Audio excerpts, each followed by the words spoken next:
Hello friends, নতুন এটা class লৈ আপোনালোকৰ মাজত আহিছো প্ৰিমিয়াৰ প্ৰ এটা টিউটোৰিয়েল। এই যোনটো টিউটোৰিয়েল এইটোত আমি শিকিম স্ক্ৰেচ টুল আৰু টুলটো সম্পূৰ্ণ নামটো হৈছে ৰেড স্ক্ৰেচ টুল।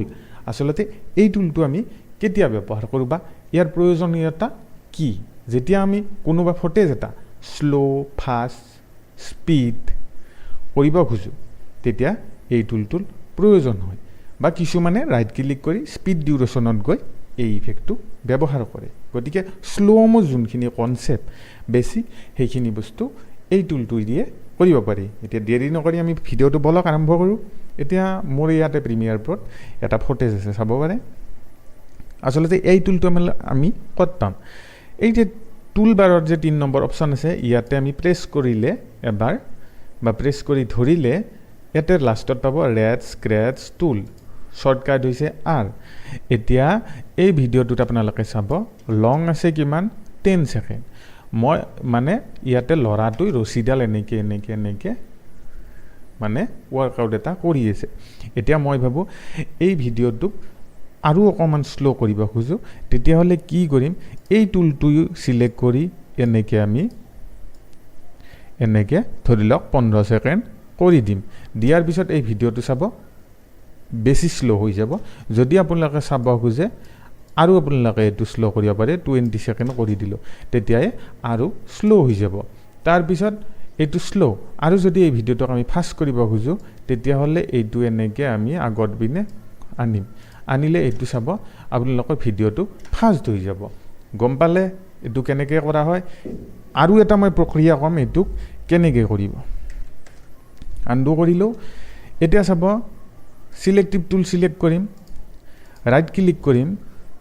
ইয়াতে আপোনালোকে যে দেখা পাইছে স্পীড ডিউৰেশ্যন, ইয়াতে স্পীড ডিউৰেশ্যন দেখাইছে 100, মানে 100 আছে। যদি এটুক আপোনালোকে স্লো কৰিব খুজে তেতিয়া হলে কি কৰিব, ইয়াত ভ্যালুটো 100তকৈ কম কৰি দিব। মই ভাবিছো 60 কৰি দিম আৰু ওকে কৰি দিম, তেতিয়া আপোনালোকৰ ভিডিঅ'টো স্লো হৈ যাব। গম পালে? আনডু কৰিলো।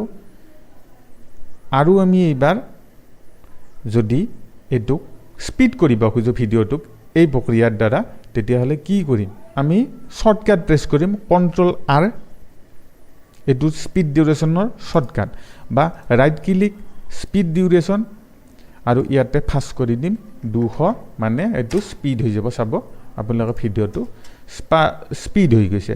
যদি আৰু অকমান বেছি স্পীড কৰিব পাৰে Ctrl+R প্ৰেছ কৰিম 300 কৰি দিম, এটু আপোনালোকৰ আৰু বেছি ফাষ্ট হৈ যাব। এতিয়া এটু বেছি কনসেপ্ট ক্লিয়াৰ হল।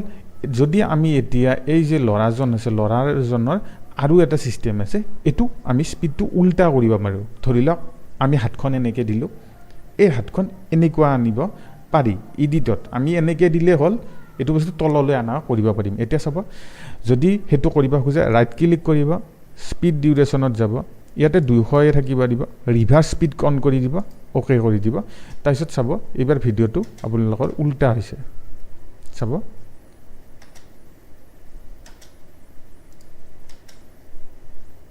ভিডিঅ'টো প্লে হোৱাত অলপমান স্লো হৈছে, কাৰণ ৰিভাৰ্স স্পীডত ৰেন্ডাৰিং হ'ব লাগে ভিডিঅ'টো। দেখিছে?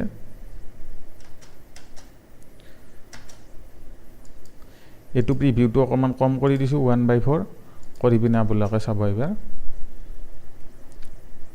বা মই এটুক I/O প্ৰেছ কৰি সিকুৱেন্স ইন এণ্ড আউট কৰি আমি এই ভিডিঅ'টো স্পীড কৰি লম, মানে প্ৰজেক্টটোৰ ভিতৰতে এটুক আমি ৰেন্ডাৰ কৰি লম। ওপৰত চাব পাৰে আপোনালোকে ৰেন্ডাৰ হৈ আছে। এইটো কৰিব যেতিয়া ৰিভাৰ্স স্পীড ইফেক্টটো আপোনালোকে এপ্লাই কৰিব, তেতিয়া এনেকুৱা লেগ হ'ব। তেতিয়া কি কৰিব, যোনখিনি ফটেজ থাকে I আৰু O প্ৰেছ কৰি সিলেক্ট কৰিব, ৰাইট ক্লিক কৰিব, ৰেন্ডাৰ ইন এণ্ড আউট কৰিব। দেখাইলে এতিয়া চাব এটো স্মুথ হৈ গ'ল ৰেন্ডাৰ কৰাৰ পিছতে। যদি আপোনালোকে বুজি পোৱা নাই কি কৈছো, ক্লিয়াৰ ইন আউট কৰিলো, সন্মুখত আহিব I প্ৰেছ কৰিব, এইপিনে আহিব O প্ৰেছ কৰিব, ৰাইট ক্লিক কৰিব আৰু ইয়াতে সিকুৱেন্সত যাব। ইয়াতে দেখা পাইছে ৰেন্ডাৰ ইন এণ্ড আউট, এনেকে ৰেন্ডাৰ হৈ যাব। এইটোৱে আছিল এই টুলটোৰ আৰু স্লো-মো কৰা পদ্ধতি। যদি ভিডিঅ'টো ভাল লাগে লাইক কৰিব, চেনেলটো সাবস্ক্ৰাইব কৰিব, ইনষ্টাগ্ৰামত ফলো কৰিব আৰু নতুন আপোনালোকৰ মাজত ক্লাছ লৈ আহিম। আজিলৈ এইখিনিয়ে, ধন্যবাদ।